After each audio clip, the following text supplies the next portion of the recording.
A warm welcome, everyone, to today's edition of Money Moves. I am Bosin Amafayewe live from FMDQ Studios here in Lagos. And I am Melissa Enoch. It's September, Tuesday, the 16th. Thank you all for joining the show at this time. All right, we thank everyone. Let's start in Ethiopia, where the country's Coffee and Tea Authority has raised the capital requirements for exporters aimed at curbing illegal practices and to professionalize the country's coffee sector. In a statement released on Monday, private exporters may now hold at least 15 million birr, that's the local currency, higher from 1 million birr before. Trade associations within the coffee sector and companies face a rise to 20 million birr as capital base. The directive also mandates certified coffee laboratories and qualified tasters for all exporters except farmers exporters. The new capital base took effect last week, signaling a major shift in Ethiopia's coffee export sector. Now let's add some earnings news this Tuesday. Of course, Standard Chartered Bank of Kenya has issued a profit warning for the company's financial year ended December 31st, 2025, expecting net earnings to fall about 25% compared to 2024 figure. The decline is linked to payments arising from a retirement benefits appeal tribunal judgment, which was delivered back in May of this year. Standard Chartered says it remains adequately capitalized and will release full-year results in the first quarter of 2026. And that's a briefing release to the Nairobi Securities Exchange. Now let's get more on today's news now as we bring on Melissa from the FMDQ's archive room. Melissa, over to you. Thank you very much, Bosin. In Kenya, the President, Dr. William Ruto, has hosted the president of the Afrexim Bank, Professor Benedict Orama, and others to an investment forum on the country's industrialization. The forum, held at the State House in Nairobi, was headlined by the Arise Integrated Industrial Company, a key institution leading the creation of special economic zones across Africa. The Investors Forum was the first of such following the conclusion of the 2025 Intra-Africa Trade Fair Summit held last week in Algiers. Let's take a listen. Special economic zones is the place where we want to use to add value to all the products we produce in Kenya. From tea to coffee to leather to textiles and on and on. Already, some of the policy interventions that we have put in place, and I will talk about them later, is for us to be able to create the correct fiscal and financial ecosystem to support this exercise. So it's for purposes of processing and adding value to our products. And much more importantly, is for us to create jobs for the young people. We have a big youth bulge, educated. We spend close to 650 billion Kenya shillings, about $5 billion every year to educate our young people. When I became president, had 4 key pillars. 3 are important here. One of them is industrialization and export development.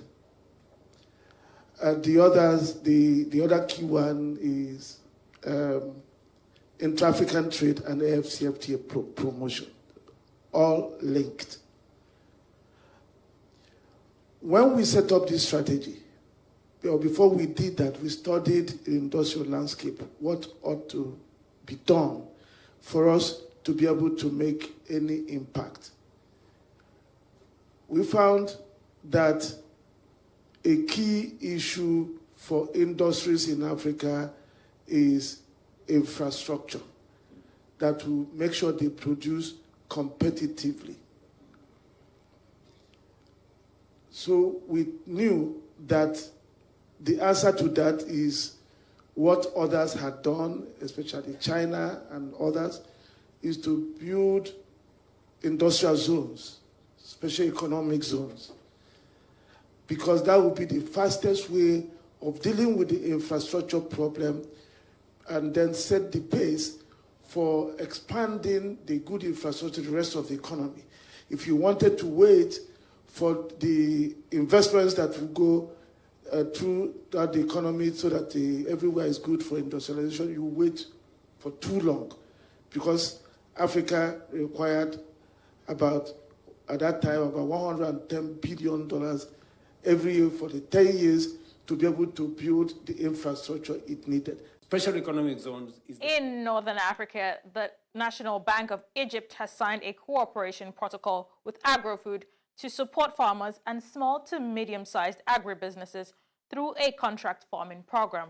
The partnership will provide financial and technical assistance, including training in modern farming practices aimed at boosting productivity, reducing costs, and promoting sustainable agriculture while strengthening food security and export growth.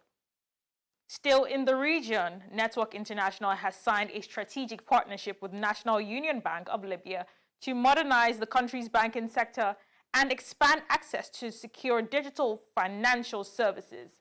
Network aims to provide end-to-end payment processing solutions, including prepaid card issuance, fraud prevention tools, and value-added services to support the bank's digital transformation and the country's financial inclusion. In Nigeria, the Finance Ministry has ordered the immediate suspension of the 4% levy on all imported goods just weeks after its introduction by the Nigeria Customs Service. Finance Minister Wale Edun said the move follows consultations with industry and trade experts, warning the levy threatened trade facilitation and economic stability. The suspension allows for a comprehensive review to develop a more equitable revenue framework. Finally, on News Now, OUTsurance, the South Africa's insurance, has reported full year 2025 earnings that beat the street.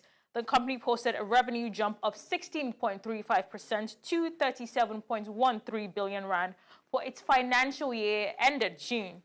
Investment income came in at nearly 2.3 billion rand, while profit went up 16.21% to 5.22 billion rand.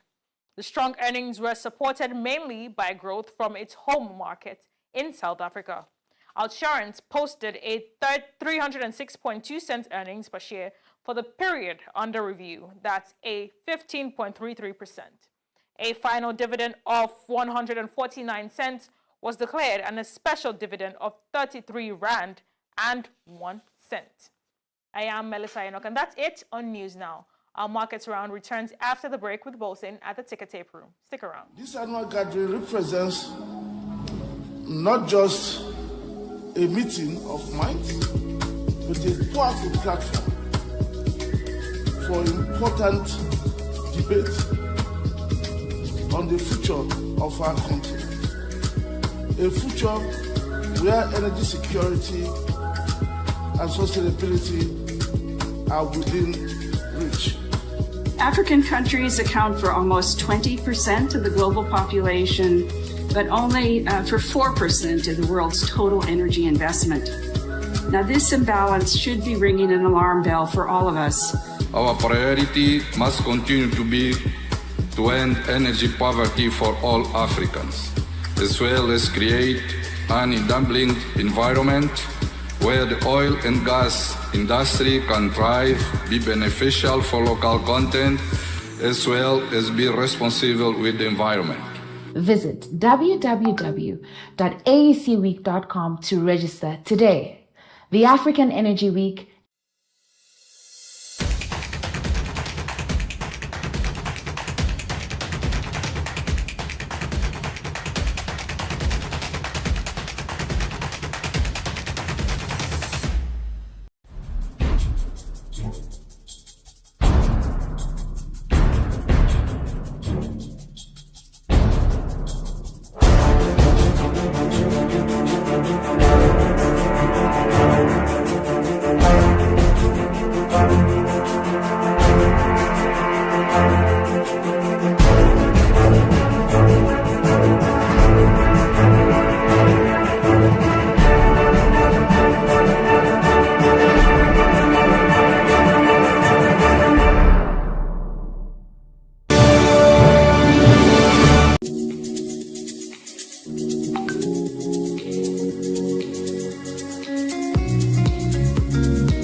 It's just about past 4 p.m. Nigerian time.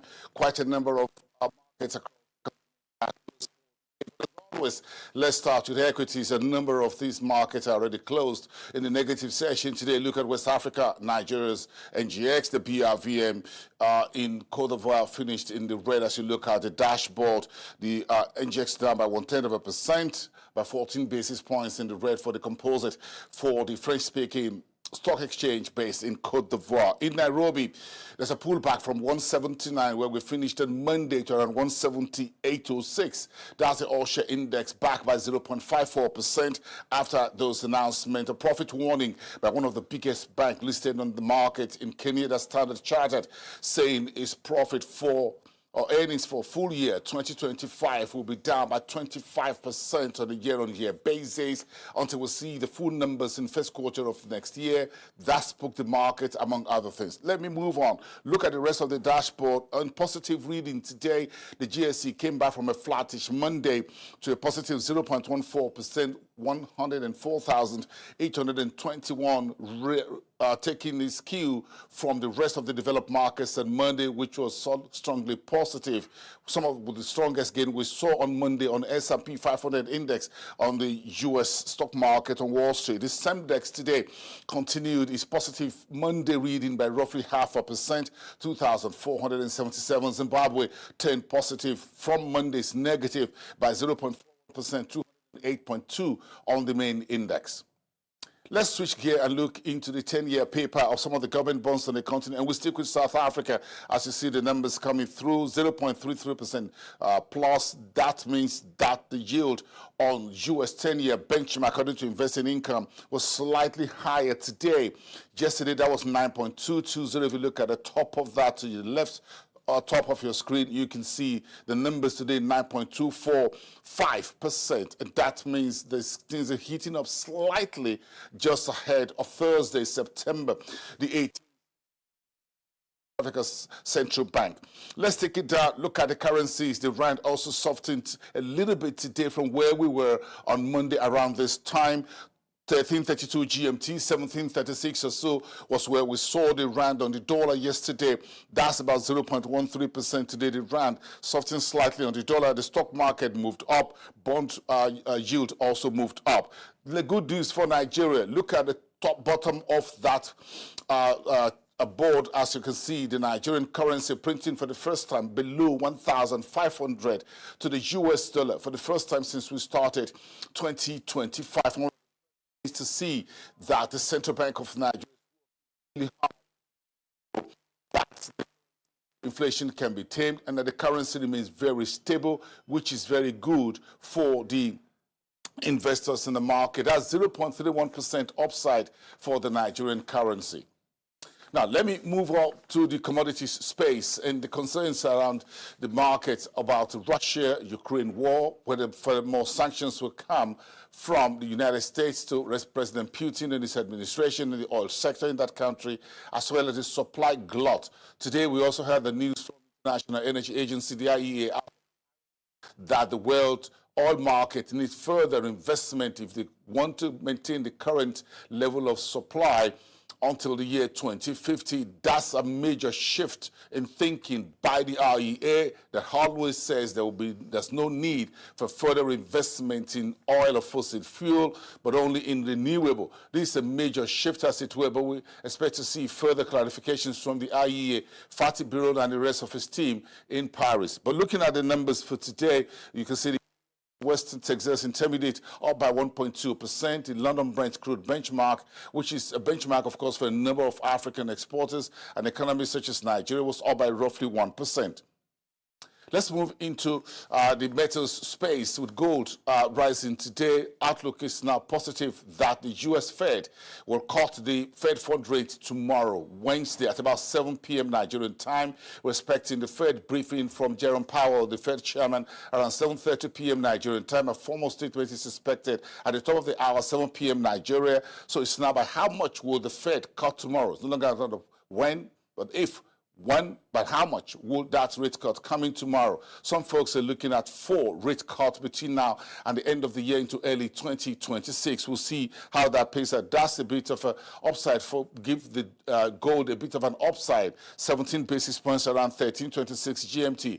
Copper price is slightly down to the 0.62% as we saw the news out of Bloomberg that Anglo American has hit a deal with Codelco to increase the output of copper from Chile. That deal is about $5 billion US. That's positive for Chile's output, one of the world's leader when it comes to copper output. Platinum holding around the $1,400 today, off track by just about 4 basis points.